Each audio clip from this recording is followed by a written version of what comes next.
as soon as I saw the audition, I kind of freaked out and I ran to my girlfriend. I was just like, "They're doing Gizmo," so I was very excited. Gizmo, something I grew up with, so I was very, very well aware. I don't, yeah, but yeah, as soon as I saw that that was a thing, I was ecstatic, and then when I got it, I was like, "Holy crap!" So I wanted to voice Gizmo because he's Gizmo. Gremlins, Secrets of Mogwai premieres on Max on May 23rd. So Isaac, I want to start with you. You voice Sam. So how was it voicing such a big character in the Gremlin story? Uh, Scary. Yeah, A little scary. I mean, at first, I definitely didn't realize the impact of the character itself, or just like the overall role of this movie. I mean, sorry, this film. And the more and more time that passes, and the more and more things that are happening, the more and more I realize, wow, there is a lot going on, and this is a pretty substantial role. And so it's definitely a little scary, a little bit more scary now than what it used to be. I have to say, a little bit more intimidating, but it still was a really fun role at the time, and it still is such a fun role to see now. absolutely. Gabrielle, I want to ask you this. You voice Elle in the series, and she's a tough character. And as the series goes on, you find out why she is the way she is.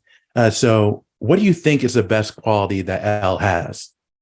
I think her best quality is her resilience. She just does not give up. She wants what she wants, and she's going to get what she wants. And I think that's something that is really charming about her. She has a lot of charisma.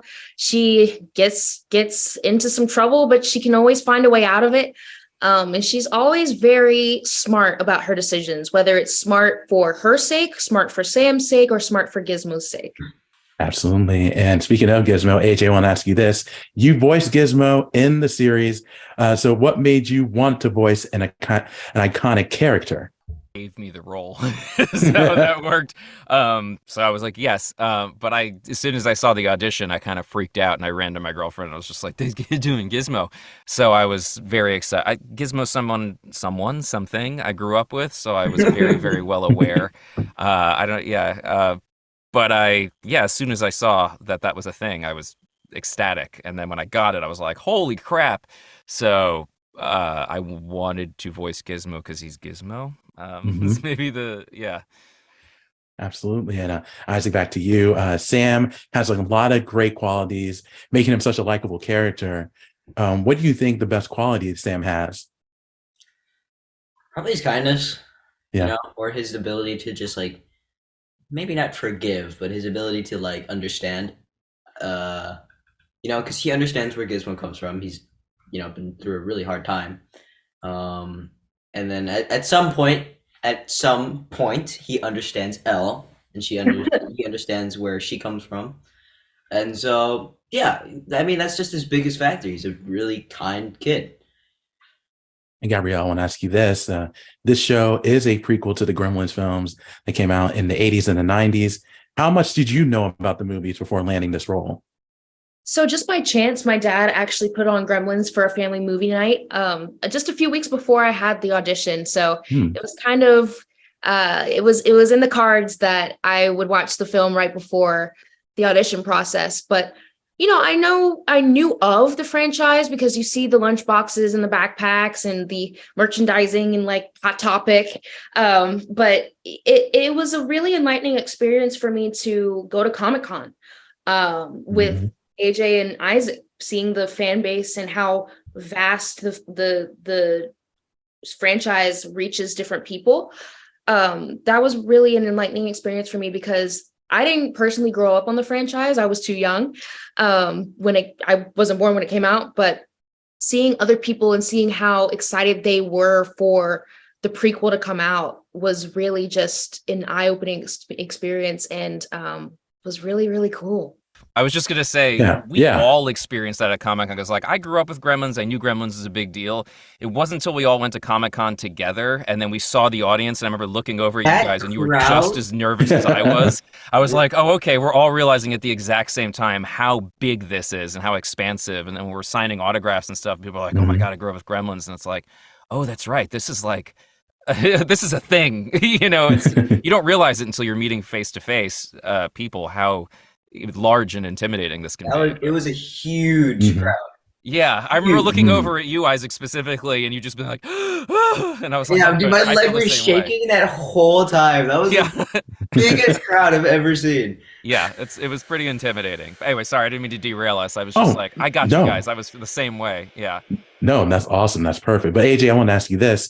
In this series, it takes place in East China in the 1920s. So you're seeing a younger version of Gizmo. So do you think there's a difference between the Gizmo in the series that's going to premiere on Max and the Gizmo that we've seen in the two movies? I'm not kind of. I mean, he's more worldly, obviously, towards the end or towards the films. But he's, from what I understand, he's been living in his world, his domain. From childhood or whatever, but I mean Gizmo's Gizmo. There isn't. He seems pretty well formed by the time we meet him in the show, where he's already got his own opinions and attitudes. So he's not that dissimilar from how we'll see him in the films. At least that's my interpretation of it. But I just tried to play him as close to Howie Mandel as humanly possible. Absolutely. And last question for me before I let you guys go. This series is also just like the movies. It's all about taking care of the Mogwai, making sure you follow the rules. If you guys had the opportunity to take care of a Mogwai, could you do it as long as you follow the rules? No. Oh, I would be so good at taking care of Mogwai. I mean, let me not set the bar too high, but I think I would be pretty good. Just follow the list, make a little sticky note, put it on my bathroom mirror, There you go. Yeah. You make it sound so easy. Your bathroom mirror where there's tons of water. Yeah. If it rains, clearly you did not think about that. Inside or keep it. It will be fine. It will be fine. Yeah, just a little rain poncho that closes at midnight, so that other than it would suffocate. We'd all be. I mean, me and I. It's funny. Everyone keeps asking us this. Me and Isaac would be terrible at it. We know. Oh, Gabby, you're the responsible one. We would for sure. You'd give us a Mogwai, and after 20 minutes, you'd open the door, and there'd be hundreds of them running around. Yeah, and it's just like they're just everything in the house is just wrecked, just like destroyed. So we wouldn't be good for us, I don't think. Sorry, Isaac, did you have something to add to that? I have nothing to add to that. I'd be terrible. Yeah.